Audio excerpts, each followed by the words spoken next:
Hi guys, welcome back to my channel. ఈరోజు నేను ఈ వీడియో చేయడానికి రీజన్ వచ్చేసి నేను ఒక గుడ్ న్యూస్ చెప్పాలనుకుంటున్నాను. ఇది చాలా రోజుల నుంచి నేను హోల్డ్లో పెట్టాను. ఎందుకనేది రీజన్ అంటే మాకు కొన్ని ప్రాబ్లమ్స్ వల్ల దాన్ని హోల్డ్లో పెట్టాల్సి వచ్చింది. దాని నుంచి ఏం లేదు. ఇప్పుడు కూడా చెప్పకపోతే ఇంకా అందరు లాస్ట్కి షాక్ అవుతారు. వాళ్ళకని ఇప్పుడు ఈ వీడియో చేస్తున్నాను లాస్ట్ మూమెంట్లో.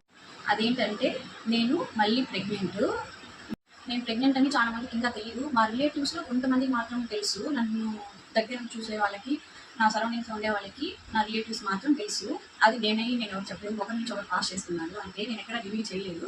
వాళ్ళు ఒకరి నుంచి ఒకరు పాస్ చేస్తున్నారు. వాళ్ళే ఎన్ని కమెంట్స్ చేశారంటే, అంటే వాళ్ళు అనడం 2 years అయింది కదా, మీరన్నా చెప్పచ్చు కదా అని అన్నారంట మా అమ్మతో. అప్పుడు మా అమ్మ వాళ్ళకి ఆన్సర్ కూడా ఇచ్చింది. కానీ ఇది మా అమ్మకి సంబంధించి ఎవరికి సంబంధించింది కాదు కదా. ఇది మేము ప్లాన్ చేసుకున్నాము. అందరూ సోషల్ మీడియాలో, యూట్యూబ్లో వీళ్ళంతా చాలా మంది అంటూ ఉంటారు ఇది అన్ప్లాన్డ్ అని. సుత్తి మాటలంతా మాట్లాడద్దండి. ఏ యూట్యూబర్ అయినా ఎవరైనా అన్ప్లాన్డ్ అనేది బేసిక్ నాలెడ్జ్ అనేది ఉండాలి. ఇదైతే మాకు అనిపించింది, మాకు ఇది కరెక్ట్ ఇప్పుడు అనిపించింది. మేము ఆ మాత్రం నాలెడ్జ్ లేకుండా మేము పెళ్లి చేసుకోలేదు, మేము పిల్లలకి అంతనా లేము. మాకు తెలుసు, ఒక దగ్గర చెప్పించుకోవాల్సిన అవసరం మాకు లేదు. మాకు తెలిసే మేము మా లైఫ్ నెక్స్ట్ ఏంటి అనేది మేము ఒక ప్లాన్లో ఉన్నాం కాబట్టి మేము ప్లాన్ చేస్తున్నాము. మాకు ఆ మాత్రం బేసిస్ సెన్స్ లేకుండా మేము చేయము. కాబట్టి అందరికీ నేను ఎప్పుడో చెప్పాలనుకున్నాను ఈ విషయంలో, దీని గురించి. కానీ నాకు ఇప్పుడు మాట్లాడే టైం వచ్చింది కాబట్టి ఇప్పుడు చెప్తున్నాను. చాలా మంది పిల్లలు నాకు ఎంతమంది బాధపడుతున్నారో వాళ్ళ మీద చెప్తారు దీని గురించి. ఉన్నప్పుడు వద్దనుకునేది తర్వాత కావాలనుకున్నప్పుడు చాలా మందికి రాదు. అట్లా ఎందుకు?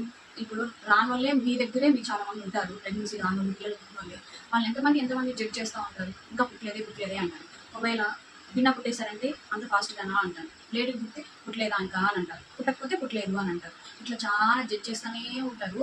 కానీ ఒకరిని జడ్జ్ చేసే ముందు మీరు చూసుకోవాలి. ఇదైతే నేను చెప్పను.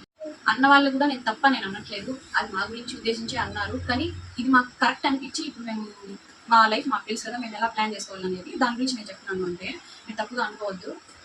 కానీ ఆ పిల్లలు లేరు అనే బాధ మాత్రం వాళ్ళకి మాత్రం తెలుస్తుంది. అట్లా ఎవరిని ఊరికే జడ్జ్ చేయొద్దు. వాళ్ళ లైఫ్ వాళ్ళకి తెలుస్తుంది. ఇట్లా చాలా మంది అంటానే ఉంటారు. బయట కూడా చాలా మంది నేను చూసాను, ఇంకా పిల్లలు పుట్టలేదు అని చాలా మందిని అంటూ ఉంటారు. కానీ అట్లా ఎవరిని ఊరికే జడ్జ్ చేయొద్దు. వాళ్ళ లైఫ్ వాళ్ళకి తెలుసు, వాళ్ళ ప్రాబ్లమ్స్ ఎన్ని ఉన్నాయో వాళ్ళకి తెలుసు. మా బాబు అయితే నాకు నిజంగా దేవుడు, నేను ఏ జన్మలో ఏ పుణ్యం చేస్తున్నానో నాకు తెలియదు. నాకైతే అంత సపోర్టివ్గా ఉంటాడు. అట్లా నాకు అల్లరి చేయకుండా అట్లా అంతా ఉన్నాడు. కానీ నేను ఎప్పుడైనా కింద కూర్చొని వాళ్ళ డాడీ సపోర్ట్తో లేస్తూ ఉంటాను కదా, అది చూసి మా బాబు కూడా చేయిస్తాడు నన్ను లేపడానికి. అంత సపోర్టివ్గా ఉంటాడు, తిరిగిస్తాడు. నాకు గంటకు 10 సార్లు ముద్దు పెడతాడు. అంత ఇదిగా అంటే నేను మా హస్బెండే కాబట్టి, ఇంట్లో మా హస్బెండ్ కూడా డ్యూటీకి వెళ్తాడు కాబట్టి ఇంకా నేనే కాబట్టి ఇంకా నా పైన ఎక్కువ ఇదైపోయింది. ఎప్పుడు నా దగ్గరే ఉంటాడు, పక్కకు కూడా పోడు. ఎక్కడికైనా పోయినా పిల్లలతో ఆడుకుని ఒక 10 నిమిషాలు ఆడుకొని మళ్ళీ వచ్చేస్తాడు, మమ్మీ అంటే వచ్చేస్తాడు. అండ్ నన్ను అయితే ఇంతవరకు ఇబ్బంది పెట్టలేదు. తినే కాడ ఒక్కటి కొంచెం నన్ను సతాయిస్తూ ఉంటాడు. తినడు, లేట్గా ఒక 2 సేపు పడుతుంది తినిపించాలంటే. అదొక్కటి తప్ప రిమైనింగ్ ఏం లేదు. నాకైతే మా బాబుని చూసుకోవడము, ఇప్పుడు ప్రెగ్నెంట్, నాకైతే ఏ ప్రాబ్లం లేదు. నేనైతే హ్యాపీగా చూసుకోగలుగుతున్నాను. అందరికీ పేరెంట్స్ ఇంటి దగ్గర ఉండి వాళ్ళు చూసుకోలేక అడుగుతున్నారు. కానీ నా ఫస్ట్ ప్రెగ్నెన్సీ, సెకండ్ ప్రెగ్నెన్సీ మొత్తం నేను ఒక్కదాని ఇంటి దగ్గర ఉండి, ఇప్పుడు ఇంకా సెకండ్ ప్రెగ్నెన్సీలో మా బాబు కూడా యాడ్ అయ్యాడు కాబట్టి ఇప్పుడు ఇంకా కొంచెం ఇబ్బందిగా ఉన్నా సరే నేనే సర్వైవ్ అవుతున్నాను. నాకు ఎటువంటి ప్రాబ్లం, ఇబ్బంది అట్లా ఏం లేదు. నేను హ్యాపీగా చూసుకోగలుగుతున్నాను. ఫస్ట్ ప్రెగ్నెన్సీ అయితే ఇంకా నాకు ఫుల్ వామిటింగ్స్ ఉండే, ఇప్పుడంతా అంతేం లేదు. నా గురించి నేనైతే కొంచెం ప్రౌడ్గానే ఫీల్ అవుతాను. ఎందుకంటే ఫస్ట్ ప్రెగ్నెన్సీ కూడా నేను 9 months నేను ఒకదాన్నే చేసుకున్నాను. ఇప్పుడు సెకండ్ ప్రెగ్నెన్సీ కూడా 9 months నేను ఒకదాన్నే చేసుకున్నాను. లాస్ట్లో మా పేరెంట్స్ వస్తారు, మా అత్త మా అమ్మ ఇద్దరు 9 months తర్వాత వస్తారు. ఇట్లా ఏదన్నా మాట్లాడినానంటే అందరికీ నేను బ్యాడ్. అది ఇప్పటికీ కూడా నేను చాలా మందికి ఏది నచ్చకపోవచ్చు. ఎందుకంటే ఏదన్నా వాళ్ళంటే నేను టక్కన అనేస్తాను. కానీ నాకు ఎవరి దగ్గర అనిపించుకోవాలి, వాళ్ళ దగ్గర నేను చెప్పించుకోవాలని నేను అనుకోను. నన్ను అనద్దు, నా దగ్గర అనిపించుకోవద్దని నేను చెప్తాను. నన్ను అనేస్తారు, అది నా వరకు వస్తుంది, మళ్ళీ నా దగ్గర అనిపించుకుంటారు. అందుకే నేను చెప్పేది, నన్ను ఎవరు ఏమి అనద్దు, నా దగ్గర అనిపించుకోవద్దు అని నేను చాలా మందికి చెప్తాను. ఆ విషయంలోనే అందరికీ నేను బ్యాడ్ అవుతాను. గట్టిగా మాట్లాడతాను, అందరికి నేను బ్యాడ్ అవ్వచ్చు. కానీ నాకు ఏదో ఒక రోజు ఎవరిది ఏంటి అనేది వాళ్ళకి అర్థమవుతుంది. నేను ఇదైతే చెప్తాను, ఎవరు బ్యాడ్ అనుకున్నా నాకు ఫరక్ పడదు, నేను పట్టించుకోను. ఎవరి లైఫ్ వాళ్ళది. ఎవరు వచ్చి మనకి ఒక ముద్ద పెట్టరు, వాళ్ళైనప్పుడు ఒకరు చూసుకోరు. ప్రెగ్నెన్సీ గురించి ఇంకో హోల్లో పెట్టడానికి రీజన్ వచ్చేసి, ఇది చెప్పచ్చో లేదో నాకు తెలియదు. దీని గురించి నేను సపరేట్ వీడియో కూడా చేస్తాను. కానీ ఇప్పుడు బ్రీఫ్గా మీకు అర్థం అవ్వడానికి కొంచెం చెప్తానంటే, మేము లాస్ట్ ఇయర్ వేరే వాళ్ళకి డబ్బులు ఇచ్చాము. వాళ్ళు ఇంతవరకు మాకు డబ్బులు ఇవ్వలేదు. దాని గురించి మేము టెన్షన్లో, నేను చెప్పాలా వద్దా ఆ టెన్షన్లో ఉండి దీన్ని మేము ఎక్కువ పట్టించుకోలేదు. కానీ నాకు 9 months చాలా ఫాస్ట్గా అయిపోయింది. కానీ ఎవరిని నమ్మి మాత్రం డబ్బులు ఇవ్వద్దు. ఈ డబ్బులు ఇచ్చి మేమైతే పెద్ద మిస్టేక్ అయితే చేసాము. కానీ ఎవరిని నమ్మి మీరు మాత్రం డబ్బులు ఇవ్వద్దు.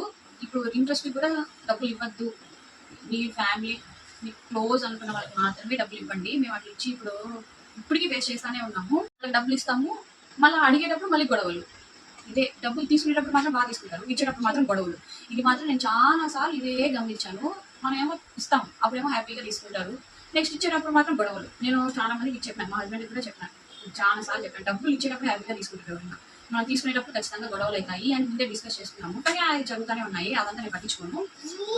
ఎవరికైనా మనుషులు కొన్ని రోజుల వరకే కదా, అంతే, అది ట్రూత్, అది నిజము. పర్లేదు, నేనేం అవన్నీ పట్టించుకోను. నేను నిజంగా ఎవరి గురించి నేను ఆలోచించను. నా వరకు వస్తే మాత్రం నేను ఖచ్చితంగా వదిలిపెట్టను అసలే. డబ్బుల దగ్గరే మనుషులకి దూరం పెరుగుతుంది, గొడవలు అవుతాయి. ఇదైతే నేను చాలా సార్లు చూశాను. ఇంకా నేను వీడియోస్ నా ప్రెగ్నెన్సీ గురించి ఇంకా నాకు టైం ఉన్నప్పుడల్లా నేను ఒక్కొక్కటి వీడియోస్ చేస్తూ ఉంటాను. నెక్స్ట్ వీడియో వచ్చేసి బాయ్ ఆర్ గర్ల్ అనేది మేము ఎవరు అనుకుంటున్నాము అనేది మాకు తెలిసింది మేము చెప్తాము. అయితే ఫస్ట్ ప్రెగ్నెన్సీ కూడా అమ్మాయి కావాలని ఉంది, ఇప్పుడు కూడా అమ్మాయి కావాలనే ఉంది. కానీ ఎవరు అనేది నేను నెక్స్ట్ వీడియోలో చెప్తాను.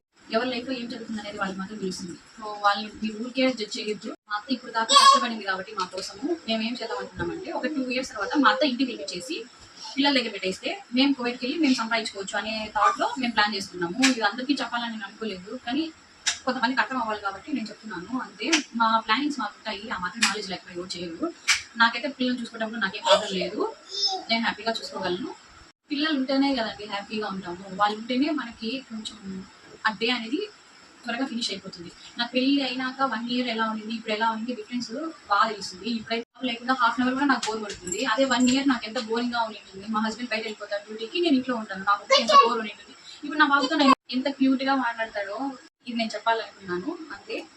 ఎవరికైనా హర్ట్ అయితే సారీ, మీకు క్లారిటీ ఇచ్చాను ఈ వీడియోలో.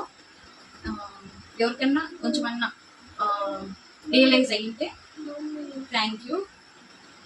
ఈ వీడియో చూసినందుకు ఇంతవరకు. నేను ఎవరిని ఇంకా సబ్స్క్రైబ్ చేసుకోండి, లైక్ చేసుకోండి అని అడుగుదామని అనుకోలేదు. వాళ్ళకి ఇష్టం ఉంటే వాళ్ళే, నచ్చితే వాళ్ళు సబ్స్క్రైబ్ చేసుకుంటారు, లైక్ చేస్తారు. ఇదైతే నేను చెప్తున్నాను. అందరికీ థ్యాంక్ యూ. నేను ఏదైనా తప్పుగా మాట్లాడితే సారీ, కొంతమందికి హర్ట్ అయ్యిండొచ్చు. హాయ్ చెప్పు. బాయ్ బాయ్ బాయ్ చెప్పు. బాయ్ చెప్పు.